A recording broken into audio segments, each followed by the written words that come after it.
Yes, can you hear me? Yeah, you sound fine. Good. Used to be. I'm close to you.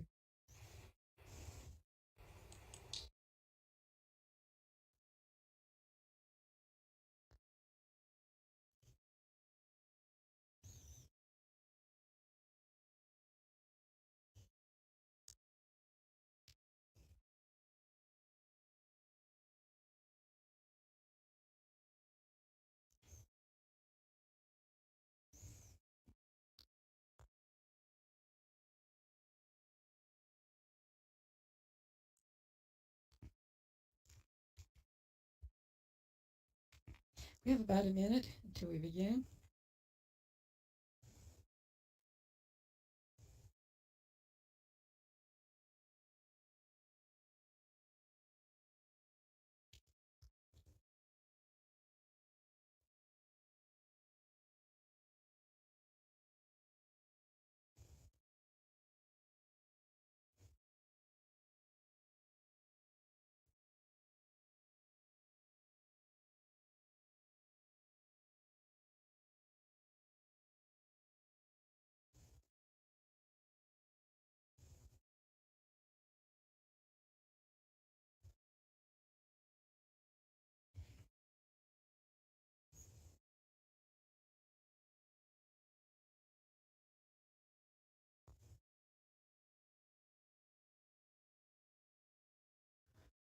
Oh, thank you, Shiloh.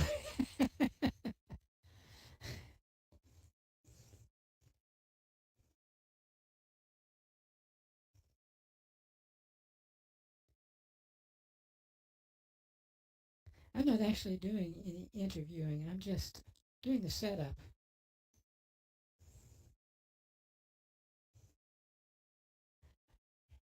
I warm up the crowd for the star.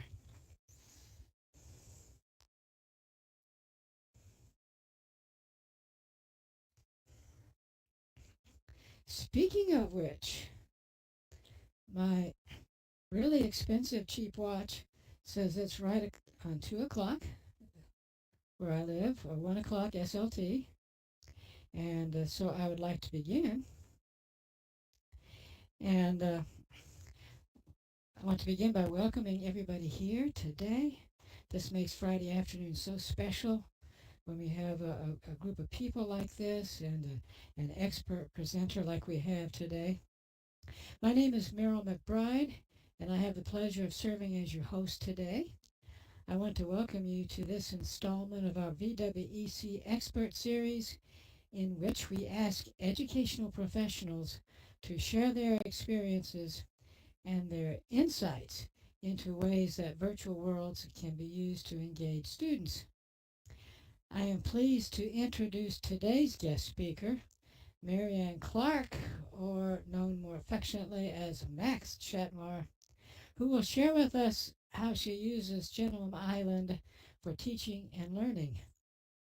Marianne taught biology for roughly 50 years, that's half a century, mostly at Texas Wesleyan University, before she retired in 2022. She was looking for a place as immersive as World of Warcraft where she could teach biology online when she stumbled on Second Life. Her relative inexperience with scripting notwithstanding, she was able to create a teaching space in SL for biology non-majors, a class that she first taught in 2007. She began with a parcel on the SL mainland, but eventually relocated to Genome Island, which at the time was a part of the SciLands. Her mission, apart from teaching biology, was to share her vision with colleagues and others on the value of social virtual worlds to the teacher's craft. She has a PhD in biology from Bryn Mawr College, awarded in 1972. We will be using Speakeasy for Mary Ann's talk. In addition, please know that this presentation will be recorded and streamed on YouTube. You can find that stream at the address that we will insert shortly. Feel free to post questions to during her brief talk, and Marie and I will collect them for her to answer after her presentation. Now, it's my privilege to turn the mic over to Mary Ann Clark.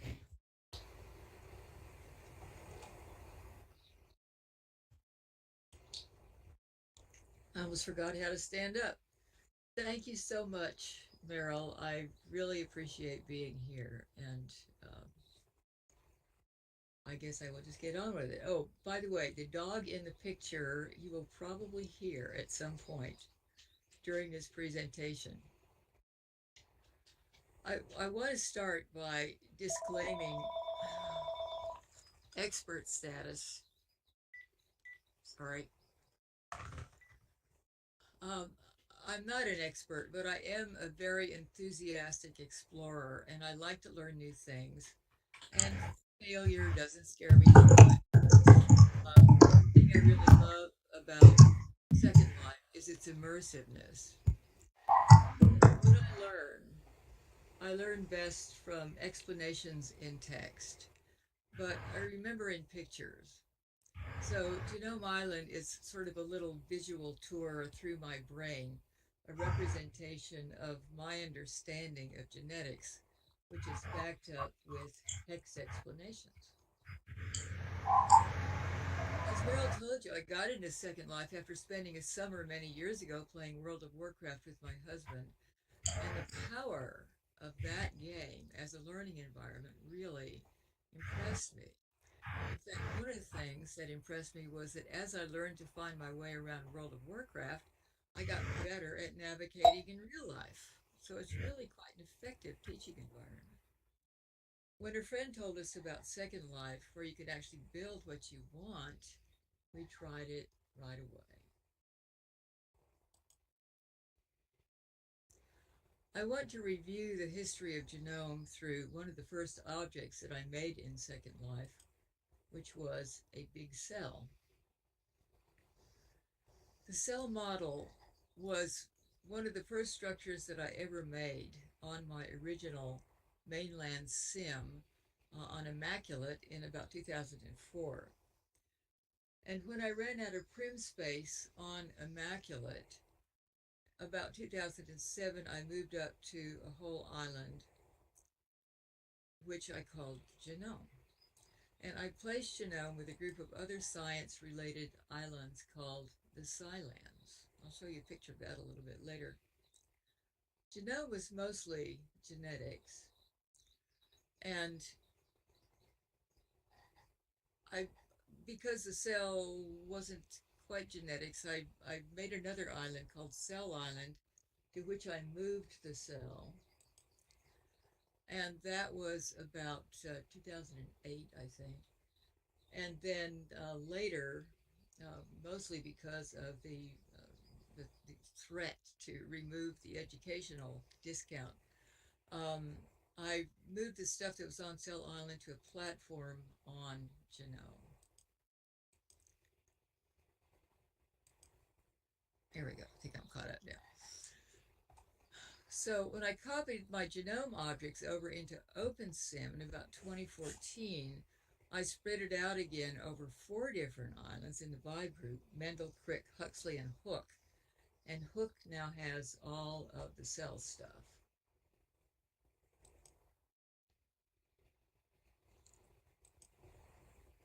That whole group of islands is now hosted by the Science Center, and I appreciate them doing that.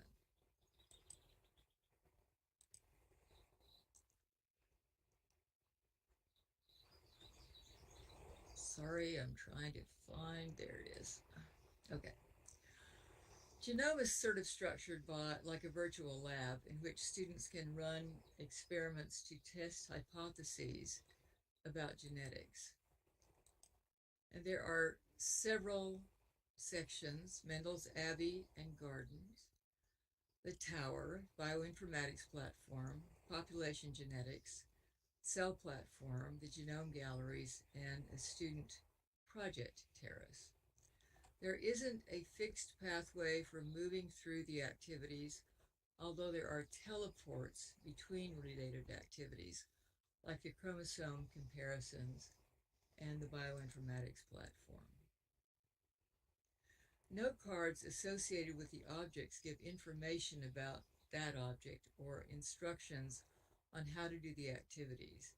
Instructors use the island can set their own sequence for the activities.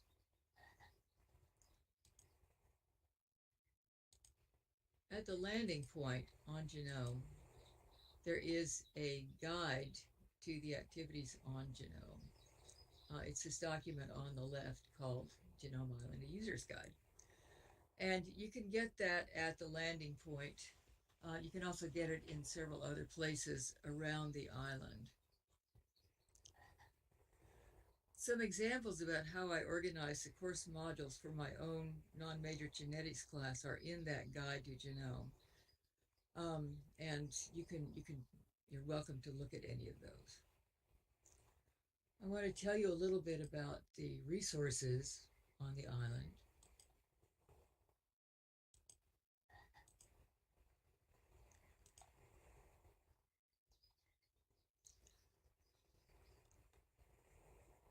And these include informational displays, interactive objects, several different meeting sites, a student project terrace, and different kinds of quizzers. And you can see all of those in the Abbey, or you can see examples of all of those in the Abbey and the gardens. In the Abbey, there is a large conference room and a bunch of posters that explain things. So there's information in the Abbey. There's also a meeting site. The greenhouse and the dihybrid garden are two examples of interactive objects. There's a quizzer over by the greenhouse. There's also one of the stations in the scavenger hunt that I use as an orientation. And you can see just to the left of the gateway into the garden, there's a teleport panel, and there are several of these around the island.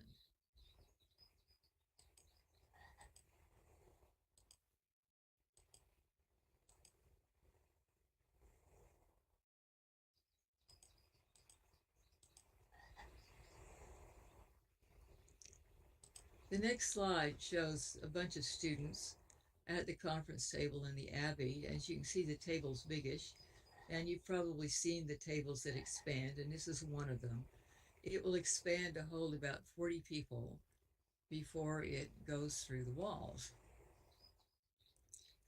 So that's handy. There are some other meeting places around the island.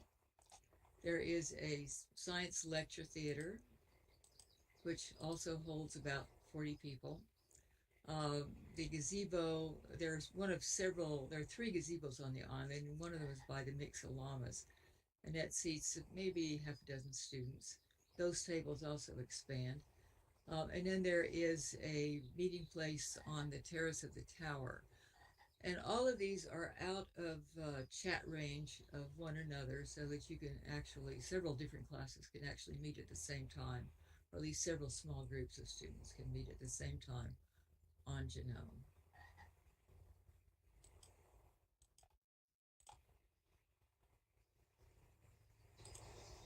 There's also a project terrace where the students can mount posters or short slideshows. There are about 26 stations at ground level, I think 12 down here and 14 in the back. And then there's another 14 additional posters up above that back section. So you can get quite a few, well, that's 40 again. You can get 40 posters in this area.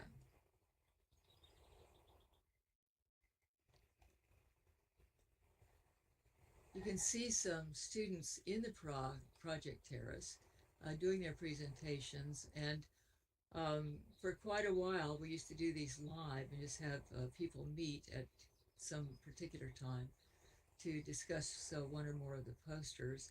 But during COVID, I moved the live presentations. Well, I didn't move the presentations, but I moved the question and answers to an online discussion board, and that actually worked pretty well. The posters are displayed until the next set goes up, and since I won't be teaching the class again. The posters that are there now will be there until somebody else needs them.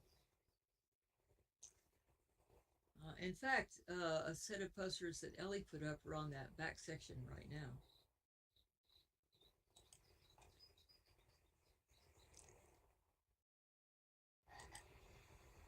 So let me just get caught up with this thing.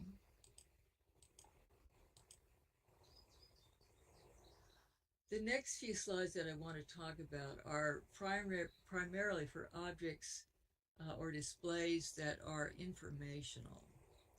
And this one is about the evidence that led to the Watson and Crick model of DNA structure.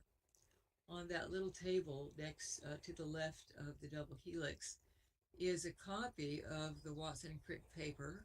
It's only a couple of pages long, so the whole thing is actually there on the table. The students can flip it over and read both sides of it. Or there's also a link that goes out to a print of that paper.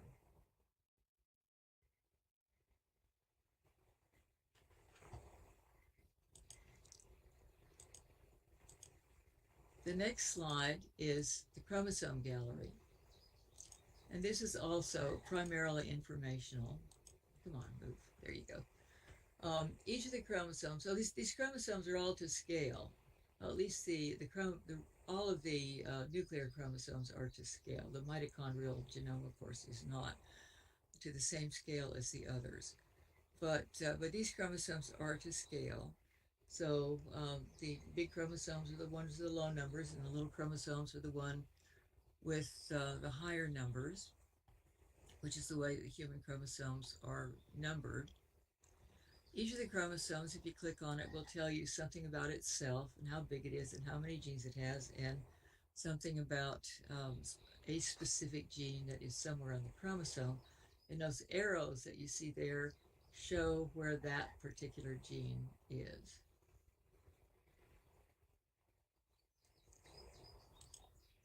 In the next slide are a couple of the ribosomes from ribosome row, and this explains how proteins get synthesized on the ribosomes. It also explains the respective roles of messenger RNA and transfer RNA. The transfer RNA brings the amino acids to the ribosomes, and then the amino acids are transferred from one tRNA to the next to string the amino acids together into proteins.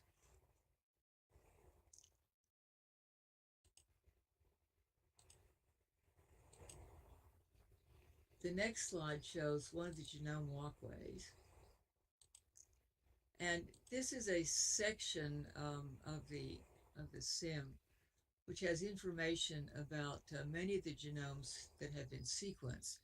Of course, by now they've overcome my ability to put them all up. But there are representative model organisms, both plants and animals, on this walkway. And also on the west part of the walkway, which you can see in the picture to the left, there are some of the organellar genomes, ribosomes, and chloroplasts. Each of these posters will give you a picture of the karyotype, the chromosomes that belong to that individual, and also a link to the paper that describes the genome. And all of those genome publications are public access. I think they still are. I think every time they publish a new genome, anybody can read that paper, which is nice.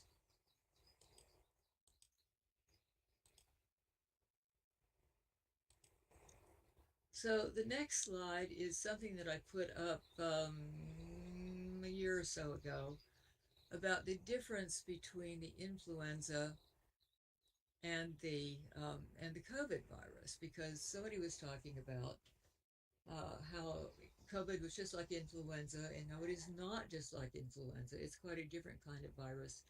So I put that up just for information about those two viruses. That's in the tower on one of the upper floors.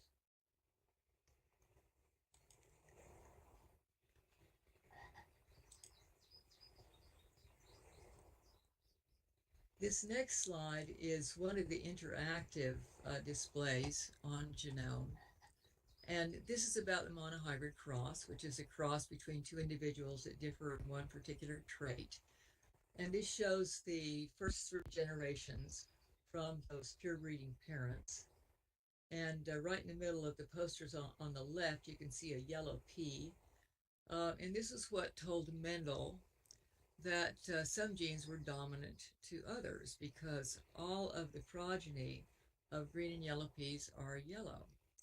And then in the dish below the poster, you see the next generation that you get by crossing the yellow peas to each other. And that was what told Mendel that the genes had to come in pairs because only if they came in pairs could you get the reappearance of the green trait in the next generation. And then the next generation tells you that you can have yellow peas that might or might not be hiding a green gene. You can click on each of the yellow peas and see which ones those are. So this follows the rules of genetics, but each time this is run, you get a slightly different set of offspring in those dishes so that each student gets a separate data set, and that data set goes into the chat record so that it can be copied from the chat record into um, into spreadsheets, and the spreadsheets are also provided.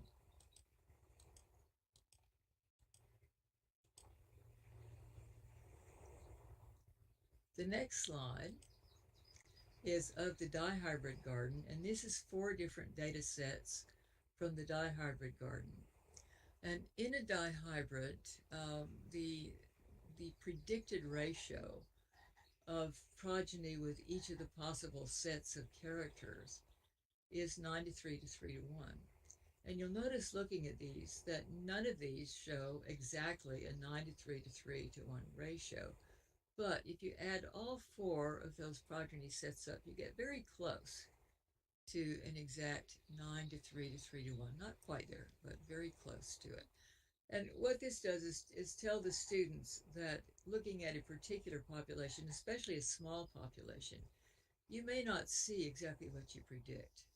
And you're going to see something different every time.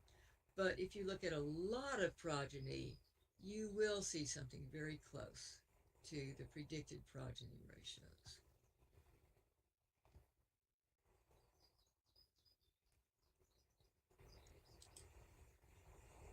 Oops, I didn't mean to do that. Okay, the mixollamas are a set of individuals. Sorry, let me catch up with myself here. Okay, and you can see how much variability you get within progeny when a lot of different when you have a lot of different possible combinations of different traits. So in this particular example, you have 6 different body regions that can change color. There are 2 possible colors for each of them to be. And the sticks that are next to the mixollamas record the number of clicks it takes to get to any particular combination. And I usually recommend that students go to get them all the same color because that's the easiest one to spot. But they would find the same results if they looked for any particular given population. Oh, it should take, since there are 6 different possible body regions that you're looking at, it should take about 2 to the 6 or 64 tries to get any particular combination of colors. And as you can see, well, you actually probably can't read those numbers, but the first stick, the long one, shows about 100 tries, and the second stick shows 10. And if you take the average of just those 2, you get 55. So it's not quite 64, but it's pretty close to it. And if you do it several times, you will get an average of about 64 possible different combinations.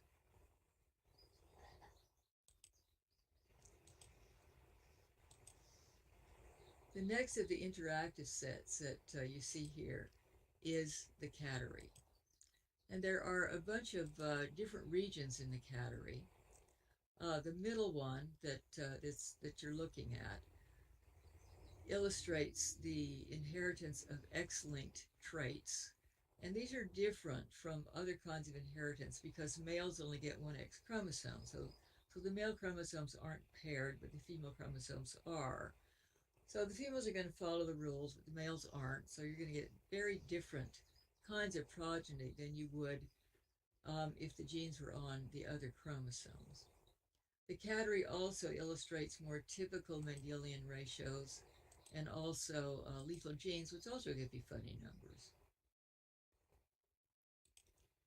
You also see some non-Mendelian ratios in the North Garden. Call from Slidell TX.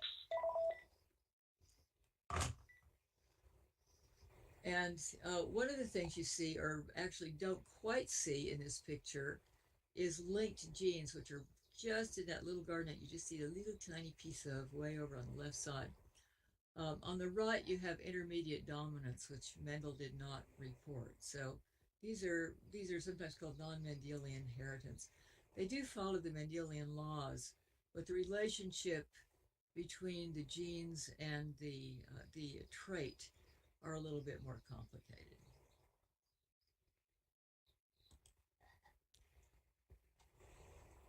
And this is the aviary, which gives you another kind of variation, which shows you what happens if you've got multiple genes that are all affecting the same trait. Feather color in budgies, in this case, you have either blue or yellow or combinations of it or green, or you don't get either one, you get white. And you click on one of these nests to get a set of the progeny, and you can use the progeny, which are flying above the parents there, to infer the genotypes of the parents.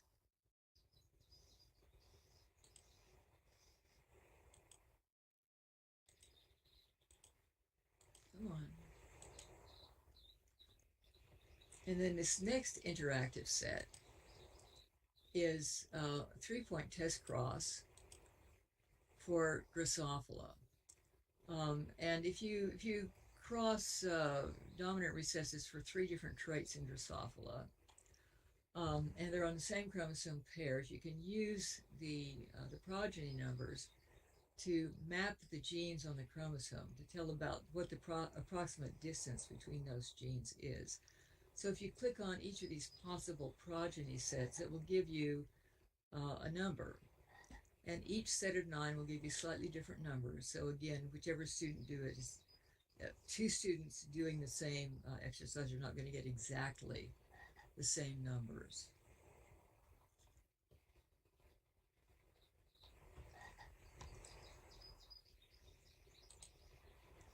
And I just want to take a moment to comment on scripting.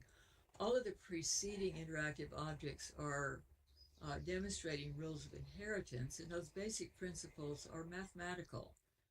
So in most of those objects, each student gets a different data set that are produced by the rules, and all of those objects had to be scripted. And I am not a programmer, although I did take a short workshop in BASIC at Texas Wesleyan one summer, and I did several workshops on the Linden scripting language in Second Life. But a lot of my scripts are just modifications of scripts that were written for other purposes. For example, the dihybrid garden, which pops up those red and white flowers, that is actually driven by light bulb script that was modified. And instead of turning the lights off and on, they make the flowers come up in the garden. So there are a lot of scripts that are found online, and there's a good scripting guide that you have the link for, and I will put that into the chat as well. There it is. And there are also a lot of script generating websites and YouTube tutorials. And Dodge tells me that ChatGTP can write LSL pretty well, and needs just a little bit of adjustment, and then it runs. So that's pretty cool. The next thing I want to show you is another of the interactive objects, and I separated this out from the others because I didn't write this script or even modify it. Um, this is a script that was done by Kira Komarov. And this activity, this is the Kettlewell experiment on population genetics, and it's also at NOVA and at the Science Circle. So it's in several different, and it may be in more places than that. So it's in several places around Second Life. And this simulation is a wonderful population genetics simulation. You can pick the number of birds and the number of moths that you have, and you can actually set the probabilities, and you can set your starting populations and so forth. So this population will start with 100 moths with 75 black ones, and that's the dominant trait, and 25 brown ones, and 8 robins. And then this shows you what you got at 3 different time points there. So after 41 seconds, there were only 64 black and 36 browns. After 4 minutes, there were 18 black and 82 browns. And by 6 minutes and 41 seconds, there were only 2 black ones left and 98 browns. And one of the things you can show, there are three different backgrounds you can run here. And you can show how the backgrounds affect how the population changes. It also affects, it's different whether you're dealing with the dominant, whether you're selecting against the dominant or recessive trait and so forth. So it's just an absolutely terrific population simulation. And I recommend that, especially if you are a population geneticist, run over and give it a try sometime.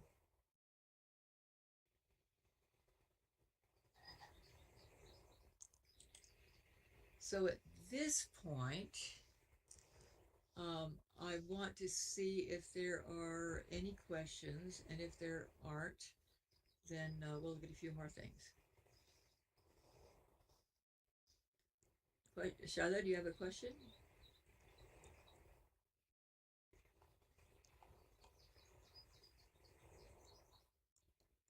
Oh, in fact, there is gene mapping with corn behind the greenhouse.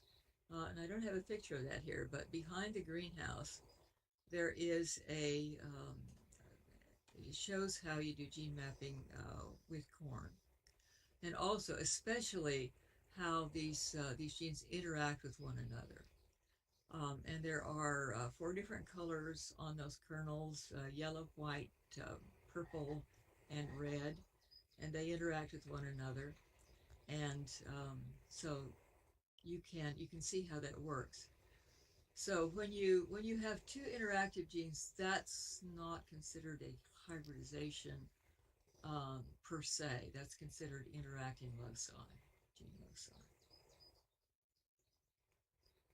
JC, do you have a question? Oh, what happened to the robins? Well, they're still there in the picture. If you don't stop the simulation, the robins will still continue to fly around even after all the moths are gone. Um, but I usually don't try to starve them. I usually shut it off before then. If you run that simulation for about 10 minutes, it will probably go to stability. It will go to fixation of one of the 2 traits. But that's a good question. Any other questions at this point?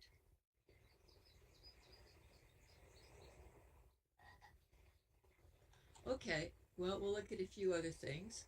Um, we'll start with the tower. And the tower started off with, I don't know, 12 floors, I think, and now has 24. And the 2 highest floors, or next to highest floors, are now empty for whatever new projects I decide to put in there. And the tower includes most of the molecular genetics on Genome Island. And yeah, it's most of it. Let's catch up here. Oh, sorry. I'm just going to skip over that.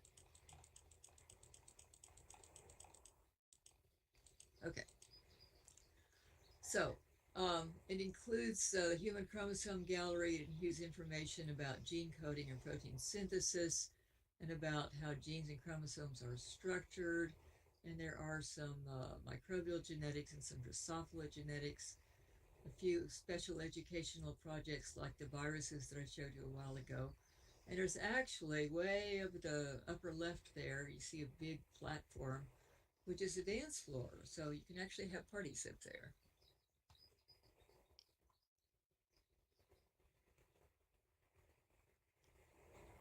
Also in the tower, there is a blood typing activity, and a copy of that is actually over in the model educational displays that are on this island. And what this does is each of these posters is a mother of a particular type, A, B, or O, and each of them produces a set of slides, which is a possible set of progeny for that mother. And that possible progeny set depends on who the father is. And so the students will then run the blood tests and then use this chart to interpret what blood types are there in the progeny. And then from the blood types in the progeny and the blood types in the mother, they can figure out what the blood type of the father is, and then the genotypes, the genes that are carried by the mom and the dad and the children. And in each for each of these mothers, there are several different progeny sets. So again, it depends on which kid is running the activity, what problems they have to solve.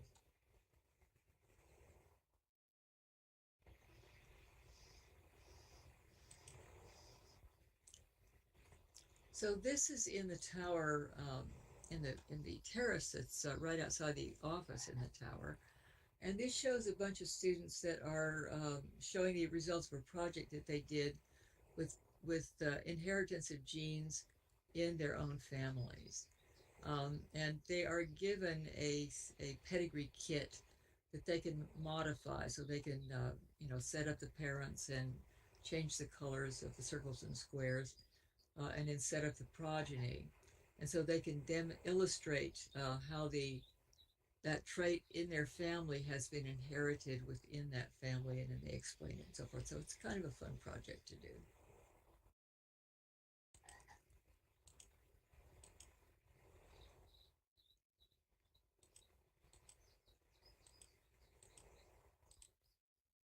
And this is the bioinformatics platform.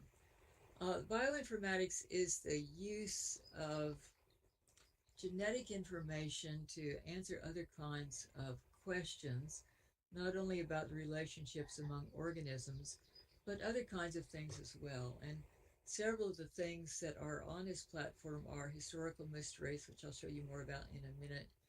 Um, there is this, if you look at that little line of red dots, those are links to bioinformatics databases that students can go to. That big white chart shows relationships among different organisms that can be determined by comparing their DNA sequences or their protein sequences. And then you can see human mitochondrial DNA shows that. And then these circles here show mitochondrial DNA of extinct animals, and the students can compare those to living animals and see what living animal is most closely related to the extinct animal, which is on uh, which is on the circles. And this just gives you a closer look at a couple of those. Um, these are historical mysteries, and these are historical figures for which we have DNA sequences. And in most cases, I think we have the full genomes for all, well, perhaps not for Jefferson, but for the other three, we've got the full genomes on those from bones. And I usually have students do the question about Thomas Jefferson and the children of Sally Hemings, and they have the data for that were the result of the offspring of the Hemings kids, and you can follow the track of the male children by looking for the Jefferson Y chromosome. So they do that as an activity, and it's sort of interesting.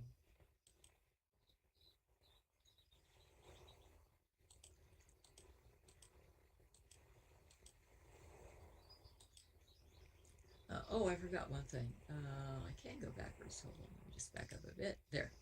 The other thing that's on here is the role of gene duplication in producing new genes, because the red gene that allows humans and a few of the other great apes to see red is actually a duplication copy, side by side copy of the green gene. And it's just modified a little bit. It's surprisingly little, but it makes a difference in the light absorbing properties of the encoded protein. So that's sort of a fun thing to look at. In addition to the eukaryotic genome galleries that I showed you a while ago, there are also a prokaryotic genome gallery so that you can see um, what prokaryotic genes look like. And of course, the chromosomes are much smaller, but these genomes are also to scale. That is, the big genomes have big circles and the little genomes have little circles. And each of these tells you something about the genome and about some of their genes. So here we see an example of a big one. You can practically not even see the Carcinella genome, which is teeny tiny circle right in the middle of that big one, which is the Anabina genome. Anabina is one of the cyanobacteria and it has a lot of genes. It's one of the larger prokaryotic genomes. So it's kind of interesting to compare those two. Um, in the E. coli genome on the right, you can see what these genomes do. Frequently, they'll show you a picture of the organism and they'll also tell you something about how big the genome is and how many genes it has.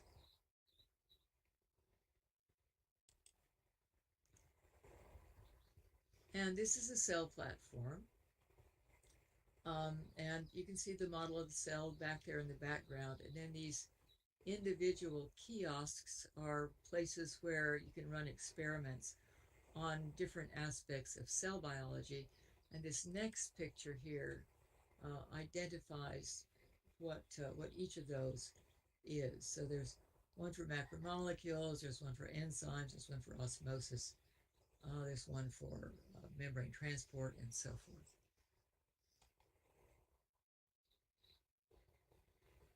And let me just catch up with the speakeasy here.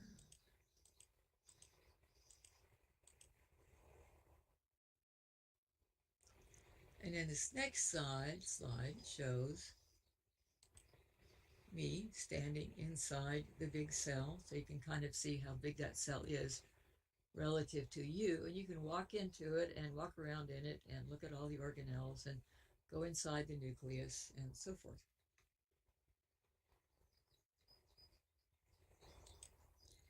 So the next thing I want to show you is a few student responses to questions that I asked them when I did the course evaluation, and that was, is Genome Island a game or a classroom?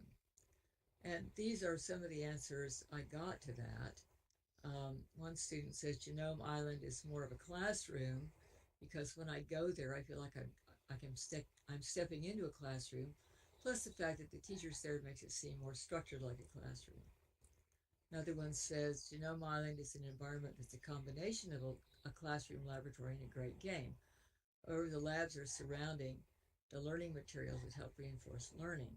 The whole island is a big game to me that I very much enjoy. Third student says, Genome Island is a new and different kind of environment. It is way more challenging than any game I have played. Not quite as formal as a classroom in a very controlled laboratory. But everybody doesn't love it. One student said, well, it's all of the above. It functions like a video game, although it's not so great for people like me who are video game challenged.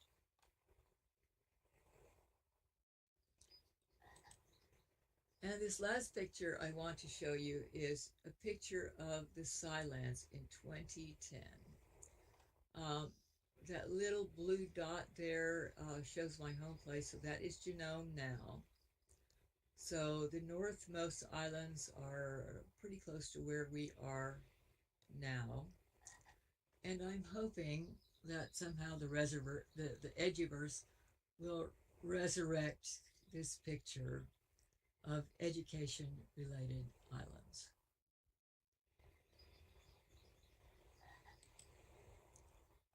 And this is just a picture of the moon rise over the Abbey, which I like to look at. And we've got a few minutes if you have any more questions.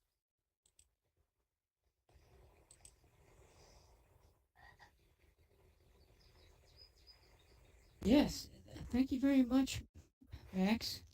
Uh, You I are have a very couple of welcome. questions. I had a couple of questions that were sent to us in chat. Uh, and I believe you did not answer these earlier, but please let me know if you did. Shiloh asked, do they do gene mapping for things like leukemia and blood disease and the probability of developing leukemia? Actually, for the mapping, or for just associating particular characteristics with the gene, there is a database called OMIM, which is Online Mendelian Genetics in Man, and I'm sorry about that, but that's what it is. Um, and that is online, and it shows what we know about all of the identified human genes, all of the known human genes, and not all of them have been figured out, but quite a few of them have. So you can look up, and OMIM is open to the public. It is taxpayer supported, and so it is public access. And just look for omim.com, I think, or it might be org, but just look for OMIM, and you'll find the answer to about any genetics question you want to ask, and they keep it updated. OMIM. And what was the other question, Ellie? Do you feel like students learn as much in your face to face classroom or more deeply?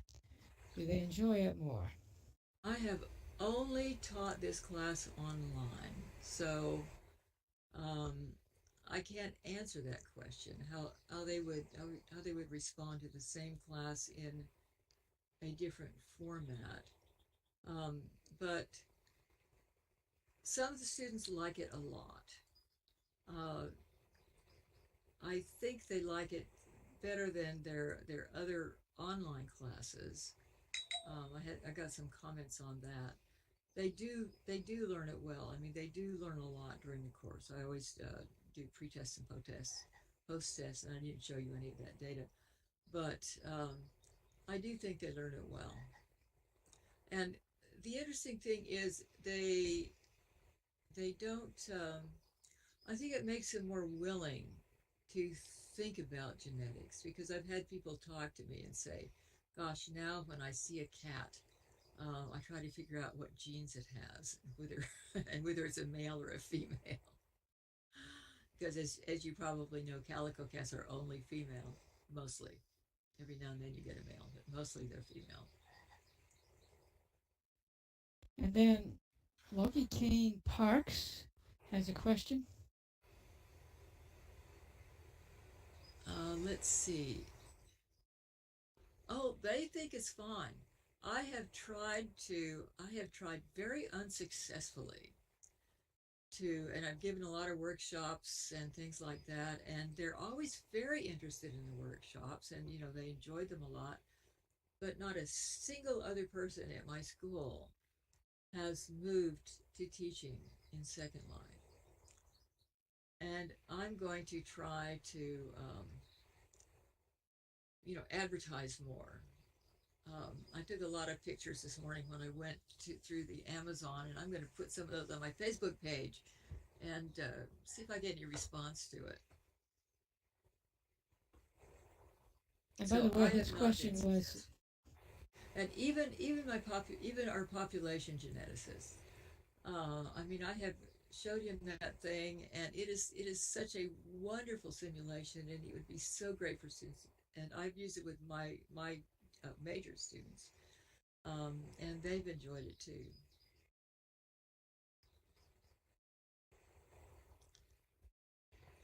I was going to add that for purposes of our YouTube audience, the question was related to whether her colleagues received or regarded her efforts in teaching through virtual world presentations, and he asked if her work in this inspired or influenced any of her colleagues to do similar things.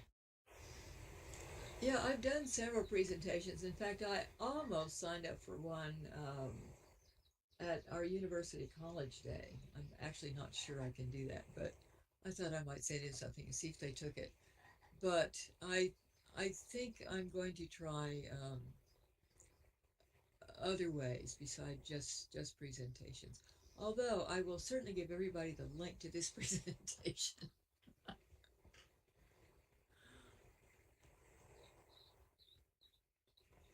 Do we have other questions?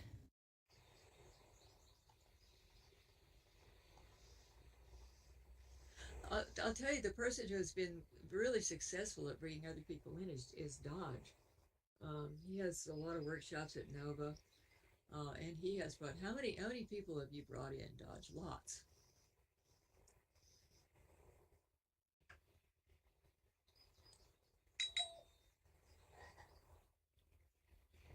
10. 10. That's a lot. That's 10 more than I've brought in.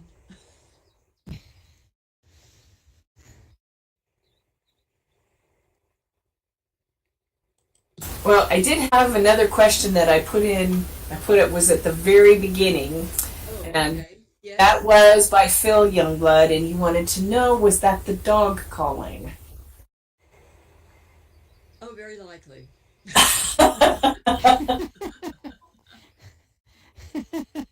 Yes, anytime I get online, if there are other people speaking, the dog comes demanding treats because she knows I will give her one to get her out of my lap because she's a big dog. So you taught her how to do that? I'm afraid I trained her very well to how to get treats. I know the feeling. She's taking a nap right now, however. She's been pretty quiet for the last few minutes. Okay, any other questions, even related to dogs and cats? And were Carol, there I had any of the other questions that you didn't get a satisfactory answer to? you've answered mine very satisfactory, Max. I just wondered if any of your students had stayed in Second Life after they'd come to your class in here. A few. I have seen a few come back other semesters, but not many.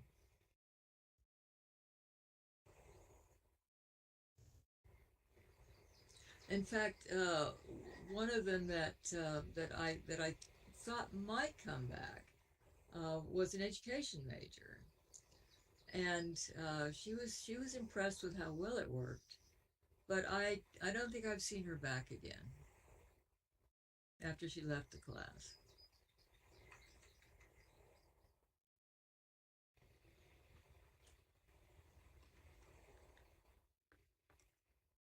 All right, On the other any hand, other if she had seen questions? Dodge's workshop, she might have.